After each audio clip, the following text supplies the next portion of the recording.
খবর শুনছেন Siliguri news TV channel থেকে। আজ রবিবার 1 সেপ্টেম্বর জানাবো আজকের বাছাই করা গুরুত্বপূর্ণ 10টি তাজা খবর। শুরুতেই হেডলাইন। ধর্ষণ বিরোধী নতুন আইনের প্রয়োজন নেই, মমতার দ্বিতীয় চিঠির জবাব দিলেন কেন্দ্র। মমতাকে প্যাচে ফেলতে নতুন অঙ্ক কষল মোদি। হাইকোর্টের রায়ে মুক্তি পেয়েই সায়নের মুখে শুভেন্দুর প্রশংসা। ছাত্রনেতাকে ফের জেলে ঢোকাতে সুপ্রিম কোর্টে গেল রাজ্য।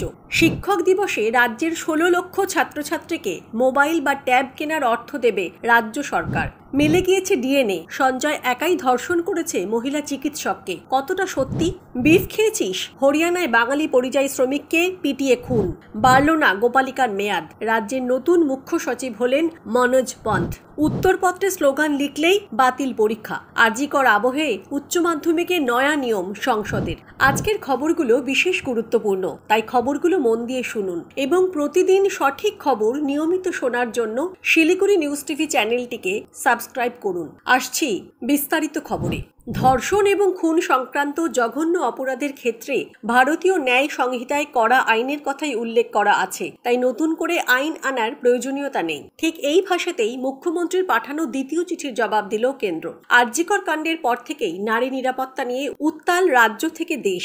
এই ঘটনার পর বিধানসভায় ধর্ষণ সংক্রান্ত অপরাধের ক্ষেত্রে কঠোর আইন আনার কথা জানিয়েছেন মুখ্যমন্ত্রী মমতা বন্দ্যোপাধ্যায়। সেক্ষেত্রে কেন্দ্রকেও ধর্ষণের মতো ঘৃণ্য অপরাধের ক্ষেত্রে আরো কঠোর আইন আনার জন্য প্রধানমন্ত্রী নরেন্দ্র মোদীকে চিঠি পাঠান পশ্চিমবঙ্গের মুখ্যমন্ত্রী মমতা বন্দ্যোপাধ্যায়। শুক্রবার দ্বিতীয়বার প্রধানমন্ত্রীকে উদ্দেশ্য করে আবারও চিঠি লেখেন মুখ্যমন্ত্রী। সেই চিঠির জবাব দিয়েছেন কেন্দ্রীয় নারী ও শিশু কল্যাণ মন্ত্রী অন্নপূর্ণা দেবী। মুখ্যমন্ত্রীকে জবাব দিয়ে তিনি চিঠিতে জানিয়েছেন ধর্ষণ বিরোধী নতুন কোনো আইন আনার প্রয়োজন নেই। এই প্রসঙ্গে তিনি চিঠিতে জানান, ভারতীয় ন্যায় সংহিতায় ধর্ষণ ও খুনের ঘটনার জন্য 10 বছরের সশ্রম কারাদণ্ড থেকে ঘটনার বিভৎসতার উপর নির্ভর করে আজীবন কারাদণ্ড পর্যন্ত শাস্তির বিধান রয়েছে। এই প্রসঙ্গে তিনি আরও লিখেছেন, কেন্দ্রের পক্ষ থেকে নারী নিরাপত্তায় যথেষ্ট কঠোর আইন আনা রয়েছে। কেন্দ্রও চায় রাজ্য এবং কেন্দ্র সব স্থানেই নারীরা যেন সুরক্ষিত থাকে।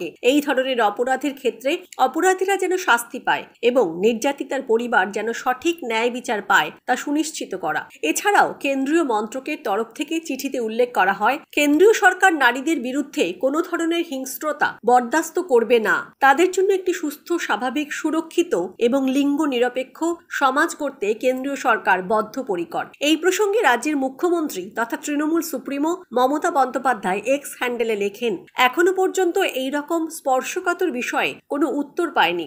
যদিও কেন্দ্রের তরফ থেকে শুধুমাত্র নারী এবং শিশু কল্যাণ মন্ত্রক, যারা এই বিষয়ে এতদিন কোনো মুখ খোলেননি, তারা চিঠির উত্তর দিয়েছে। মুক্তি পেলেও এখনই চাপ মুক্ত হচ্ছে না পশ্চিমবঙ্গ ছাত্র সমাজের অন্যতম আহ্বায়ক সায়ন লাহিড়ী। কলকাতা হাইকোর্টের নির্দেশে আজ শনিবার দুপুর 2টোর আগেই তার জেল মুক্তি ঘটে। শুক্রবার কলকাতা হাইকোর্ট স্পষ্ট নির্দেশে জানায় যে শনিবার দুপুর 2টোর মধ্যে সায়ন লাহিড়ীকে মুক্তি দিতে হবে, আর সেই নির্ধারিত সময়ের আগেই মুক্তি দেওয়া হলো। বিভিন্ন আইনি প্রক্রিয়া শেষে ব্যাংকশাল আদালত থেকে মুক্তি দেওয়া হয় সায়নকে। অন্যদিকে কলকাতা হাইকোর্টের এই নির্দেশকে চ্যালেঞ্জ করে সুপ্রিম কোর্টের দ্বারস্থ হলো রাজ্য সরকার। আজ শনিবার এই সংক্রান্ত আবেদন জানানো হয়েছে বলে জানা গিয়েছে। ফলে সায়নকে ঘিরে আইনি জটিলতা অব্যাহত থাকবে বলেই মনে করা হচ্ছে। তবে এই বিষয়ে কিছুই জানা নেই বলে জানিয়েছেন সায়ন। তবে যে গণ আন্দোলনের ডাক দেওয়া হয়েছিল বোনের বিচার না পাওয়া পর্যন্ত চলবে বলে জানিয়েছেন পশ্চিমবঙ্গ ছাত্র সমাজের অন্যতম এই আহ্বায়ক। তবে এই বিষয়ে আইনজীবীদের সঙ্গে কথা বলার কথা জানিয়েছেন তিনি। এদিন আদালত থেকে ছাড়া পেয়েই বিরোধী দলনেতা শুভেন্দু অধিকারীকে ধন্যবাদ জানান সায়ন। বলেন, গণ আন্দোলনের পাশে সবাইকে এগিয়ে আসার আহ্বান জানানো হয়েছিল। যেভাবে শুভেন্দু অধিকারী আমার এবং পরিবারের পাশে দাঁড়িয়েছেন সেজন্য ধন্যবাদ। তবে নবান্ন অভিযানের ঘটনায় একাধিক জেলে বহু সতীর্থ বন্দী অবস্থায় রয়েছে। বাকি ধৃতদের ছাড়ানোর জন্য আইনি লড়াই জারি থাকবে বলে জানান সায়ন। একই সঙ্গে কলকাতা হাইকোর্টকেও ধন্যবাদ জানান তিনি। বলে রাখা প্রয়োজন, নবান্ন অভিযানকে কেন্দ্র করে মঙ্গলবার একেবারে ধুন্ধুমার কাণ্ড ঘটে যায়। গঙ্গার দুপার একেবারে উত্তপ্ত হয়ে ওঠে। পরিস্থিতি নিয়ন্ত্রণে আনতে ব্যাপক লাঠিচার্জ করে পুলিশ। শুধু তাই নয়, জলকামান কাঁদানে গ্যাস প্রয়োগ করতেও বাধ্য হন। পাল্টা পুলিশকে লক্ষ্য করে পাথর ছোড়ার অভিযোগ সামনে এসেছে। পাথরের আঘাতে এক পুলিশ আধিকারিকের চোখ নষ্ট হয়ে যাওয়ার আশঙ্কা। এই প্রসঙ্গে সায়ন লাহিড়ী জানান, ঘটনা খুবই দুর্ভাগ্যজনক। একই সঙ্গে শান্তিপূর্ণ আন্দোলনে যারা অশান্তি করেছে তাদেরকে পুলিশের চিহ্নিত করা উচিত। শান্তিপূর্ণ আন্দোলনের ডাক দেওয়া হয়েছিল, কিন্তু যারা কালিমা লিপ্ত করার চেষ্টা করেছিলেন তাদের বিরুদ্ধে ব্যবস্থা নেওয়ার কথাও জানান সায়ন, যা খুবই তাৎপর্যপূর্ণ বলেই মনে করা হচ্ছে। এবারের শিক্ষক দিবসেও রাজ্যের মাধ্যমিক এবং উচ্চ মাধ্যমিক স্তরের ছাত্রছাত্রীদের ট্যাব বা মোবাইল ফোন কেনার অর্থ দেবে রাজ্য সরকার। 2020 সালে করোনা ভাইরাসের সংক্রমণের সময় যে লকডাউন হয়েছিল তাতে ছাত্রছাত্রীদের পড়াশোনার পথ সুগম করতে তাতে ট্যাব বা মোবাইল কেনার জন্য অর্থ দেওয়ার কথা ঘোষণা করেছিলেন মুখ্যমন্ত্রী মমতা বন্দ্যোপাধ্যায়। পরে করোনা পরিস্থিতি কাটলেও রাজ্য সরকারের তরফে উচ্চ মাধ্যমিক স্তরের ছাত্রছাত্রীদের এই সুবিধে দেওয়া চালু রাখা হয়েছে। নবান্ন সূত্রে খবর, 5ই সেপ্টেম্বর শিক্ষক দিবস উপলক্ষে কলকাতায় মুখ্যমন্ত্রীর উপস্থিতিতে একটি অনুষ্ঠান হবে, যেখানে তিনি প্রতীকীভাবে ছাত্রছাত্রীদের এই অর্থ তুলে দেবেন। আর ওই দিনই রাজ্য সরকার 16 লক্ষ অ্যাকাউন্টে ট্যাব কিংবা মোবাইল কেনার অর্থ বাবদ 10,000 টাকা করে পাঠাবে। শিক্ষক দিবসের জন্য পশ্চিমবঙ্গ সরকার 16 লক্ষ ছাত্রছাত্রীকে ট্যাব বা মোবাইল দিতে উদ্যোগী হয়েছে। এই উদ্যোগটি মূলত 2023-24 শিক্ষাবর্ষে উচ্চ মাধ্যমিক স্তরের ছাত্রছাত্রীদের জন্য। ট্যাব দেওয়ার প্রধান উদ্দেশ্য হল শিক্ষার্থীদের ডিজিটাল শিক্ষায় সড়গড় করে তোলা। এই ট্যাব বিতরণ কর্মসূচিটি মূলত উচ্চ মাধ্যমিক স্তরের ছাত্রছাত্রীদের জন্য।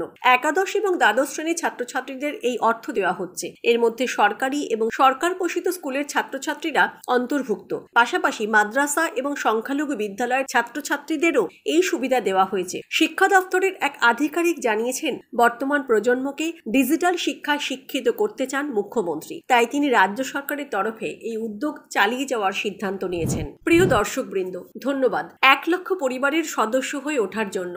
আজ শিলিগুড়ি নিউজ টিভির জন্য একটি বিশেষ দিন। আমাদের চ্যানেল 1 লক্ষ সাবস্ক্রাইবারের মাইল ফলক ছুঁয়ে ফেলেছে। এই যাত্রায় আপনাদের ভালোবাসা ও সমর্থনই আমাদের সামনে এগিয়ে নিয়ে যাচ্ছে। আপনাদের সকলকে জানাই অন্তরের গভীর থেকে ধন্যবাদ। আরজিকর কাণ্ডের কলকাতা পুলিশের দাবিতেই সম্ভবত শিলমোহর পড়তে চলেছে, কেননা central forensic science lab CFSL থেকে ডিএনএ টেস্টের রিপোর্ট হাতে পেয়েছেন সিবিআই এর গোয়েন্দারা। আর তাতেই জানা যাচ্ছে ধৃত সিভিক ভলেন্টিয়ার সঞ্জয় রায়ই ধর্ষণ করেছে মহিলা চিকিৎসককে। কারণ ধর্ষিতার শরীরে সঞ্জয় ছাড়া আর কারো সিমেন্ট মেলেনি বলেই বিশ্বস্ত সূত্রের খবর। স্বরাষ্ট্র মন্ত্রকের অধীনস্থ সেন্ট্রাল ফরেন্সিক সায়েন্স ল্যাবরেটরিতে ধর্ষণস্থল থেকে সংগ্রহ করা নমুনা পাঠিয়েছিল কলকাতা পুলিশ। গত 13ই আগস্ট বেনিয়াপুকুরের ওই কেন্দ্রীয় ল্যাবের দ্বারস্থ হয়েছিল লালবাজার। আরজিকর ইস্যুতে কলকাতা পুলিশের অনুরোধে তখন তারা জানিয়েছিল 1 সপ্তাহের মধ্যে রিপোর্ট মিলবে, কিন্তু 13ই আগস্ট আরজিকরে ধর্ষণ খুনের তদন্তভার কলকাতা পুলিশের হাত থেকে সিবিআই এর হাতে তুলে দেয় কলকাতা হাইকোর্ট। স্বভাবতই ডিএনএ টেস্টের রিপোর্ট তাই কলকাতা পুলিশের কর্তাদের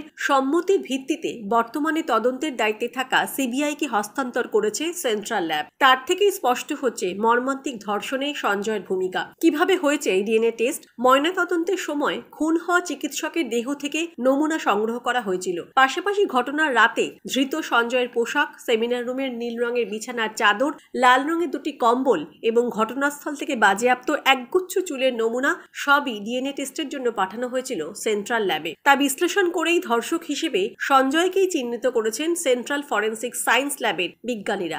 আরজিকর কাণ্ডে ডাক্তারদের একটি মহল প্রথমেই ইঙ্গিত দিয়েছিল তিলোত্তমার সঙ্গে গণধর্ষণও হয়ে থাকতে পারে। এই দাবি ঘিরেই আরজিকর কাণ্ডের যাবতীয় বিতর্ক। অভিযোগ ওঠে কলকাতা পুলিশ দোষীদের আড়াল করার চেষ্টা করছে, তাই সিবিআই তদন্তকারী আধিকারিকদেরও এ ব্যাপারে অকাট্য আদালত গ্রাহ্য প্রমাণ প্রয়োজন ছিল। ওই সেমিনার রুম বা ঘটনাস্থলে সিসি ক্যামেরা নেই প্রত্যক্ষদর্শীও। ফলে এই রহস্যের কিনারার একমাত্র রাস্তা হয়ে উঠেছিল ডিএনএ টেস্ট। অবশেষে সেই ডিএনএ টেস্টের রিপোর্ট এসেছে সিবিআই এর হাতে।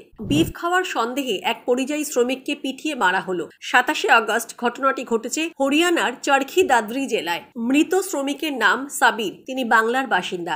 এই ঘটনায় পুলিশ এখনো পর্যন্ত গোরক্ষা দলের 5 জনকে গ্রেফতার করেছে। তাদের মধ্যে 2 জন নাবালক। একজন সিনিয়র পুলিশ অফিসার জানিয়েছেন সাবির মালিককে 27শে আগস্ট খুন করা হয়। অভিযুক্তরা হলো অভিষেক, মোহিত, রবিন্দর, কমলজিৎ এবং সাহিল। তারা খালি প্লাস্টিকের বোতল বিক্রির অজুহাতে সাবির মালিককে একটি দোকানে ডেকে নিয়ে বেধড়ক মারধর করে। কিছু লোক এ বিষয়ে হস্তক্ষেপ করলে অভিযুক্তরা সাবিরকে অন্য জায়গায় নিয়ে গিয়ে আবারও মারধর করে, ফলে তার মৃত্যু হয়। সাবিক বান্ধারা গ্রামের একটি ঝুপড়িতে থাকতেন। জীবিকার জন্য বর্জ্য এবং খালি বোতল সংগ্রহ করতেন। অভিযুক্ত অভিষেক, মোহিত, রবিন্দর, কমলজিৎ এবং সাহিল সন্দেহ করেছিল যে সাবির বিফ খেয়েছিলেন। অভিযুক্তের বিরুদ্ধে ভারতীয় ন্যায় সংহিতার অধীনে একটি মামলা রিজু করা হয়েছে। বিদায়ী মুখ্য সচিব ভগবতী প্রসাদ গোপালিকার মেয়াদ বাড়ালো না কেন্দ্র।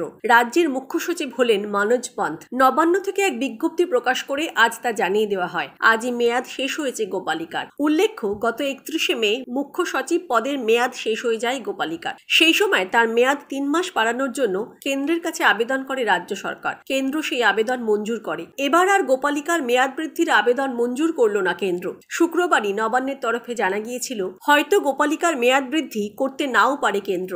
সেই অনুযায়ী শনিবার পর্যন্ত অপেক্ষা করছিল রাজ্য সরকার। শেষ পর্যন্ত মনোজ পন্থকে মুখ্য সচিব হিসেবে নাম ঘোষণা করল রাজ্য। গতকালই বেশ কয়েকটি পদে রদবদল করেছিল রাজ্য সরকার। অর্থ সচিবের পদ থেকে সরিয়ে মনোজ পন্থকে সেচ ও জল সম্পদে আনা হয়, আর পরদিনই তাকে আনা হলো নতুন পদে। অর্থ দপ্তরে আনা হয়েছে প্রভাত কুমার মিশ্রকে। পরীক্ষার খাতায় রাজনৈতিক বা অন্য কোনো স্লোগান লিখলে বাতিল হতে পারে উচ্চ মাধ্যমিক পরীক্ষা। 2025-এর আগে পরীক্ষা নিয়ে এমন নির্দেশ জারি করা হলো উচ্চ মাধ্যমিক শিক্ষা সংসদের তরফে। আর এই নয়া নির্দেশ থেকে মনে করা হচ্ছে আরজিকর কাণ্ডের আবহে এ এক সতর্ক বার্তা। যদিও সংসদ সভাপতির দাবি এটা নতুন কিছু নয়। উত্তরপত্র নিয়ে সাধারণ নিয়মের মধ্যেই পড়ে রাজনৈতিক স্লোগানে নিষেধাজ্ঞা। 2025 সালে উচ্চ মাধ্যমিক পরীক্ষা শুরু হবে 3রা মার্চ এবং শেষ হবে 18ই মার্চ। পরীক্ষা হবে সেমিস্টার পদ্ধতিতে। শনিবার উচ্চ মাধ্যমিক শিক্ষা সংসদের নির্দেশিকায় বলা হয়েছে, কোনো পরীক্ষার্থী খাতায় ভুল নাম, রেজিস্ট্রেশন নম্বর লিখলে, উত্তরপত্র নিয়ে পরীক্ষা কেন্দ্র ছাড়লে অথবা অন্য পরীক্ষার্থীকে খাতা দিয়ে লিখতে সাহায্য করলে তার শাস্তি হবে। পরীক্ষার হলে উত্তর সংক্রান্ত চিরকুট, টাকার নোট মিললেও সংশ্লিষ্ট পরীক্ষার্থীর পরীক্ষা বাতিলের সিদ্ধান্ত নিতে পারে সংসদ। এই বিষয়ে উচ্চ মাধ্যমিক শিক্ষা সংসদের সভাপতি চিরঞ্জীব ভট্টাচার্য বলেন, পরীক্ষার্থীদের জন্য আগেও এই নির্দেশিকা দেওয়া হয়েছিল। কোনো পড়ুয়া যদি পরীক্ষার খাতায় অপ্রাসঙ্গিক কোনো রাজনৈতিক স্লোগান বা মন্তব্য লেখেন, তবে তার বিরুদ্ধে শাস্তিমূলক ব্যবস্থা নেওয়া হতে পারে। সেক্ষেত্রে পরীক্ষা পর্যন্ত বাতিল হওয়ার সম্ভাবনা। শিক্ষা সংসদের তরফে এটিকে রুটিন নির্দেশিকা বলা হলেও আরজিকরের ঘটনার পরিপ্রেক্ষিতে বিষয়টিকে তাৎপর্যপূর্ণ বলেই মনে করছেন কেউ কেউ। আরজিকর হাসপাতালে ধর্ষণ এবং খুনের ঘটনার বিচার চেয়ে সোশ্যাল মিডিয়ায় তো বটেই, সমস্ত ক্ষেত্রে প্রতিবাদে সুর চলেছে। বিশেষত রাজ্যের বিভিন্ন স্কুলের পড়ুয়ারাও এ নিয়ে প্রতিবাদ মিছিলে সামিল হয়েছে। সেসবের প্রভাব যাতে পরীক্ষায় না পড়ে, সেই জন্য এখন থেকেই এই কড়া নির্দেশিকা বলে মনে করা হচ্ছে। আজকের খবর এই পর্যন্তই। পরবর্তী খবরগুলো সবার প্রথমে শুনতে শিলিগুড়ি নিউজ টিভি চ্যানেলটিকে সাবস্ক্রাইব করুন। ধন্যবাদ।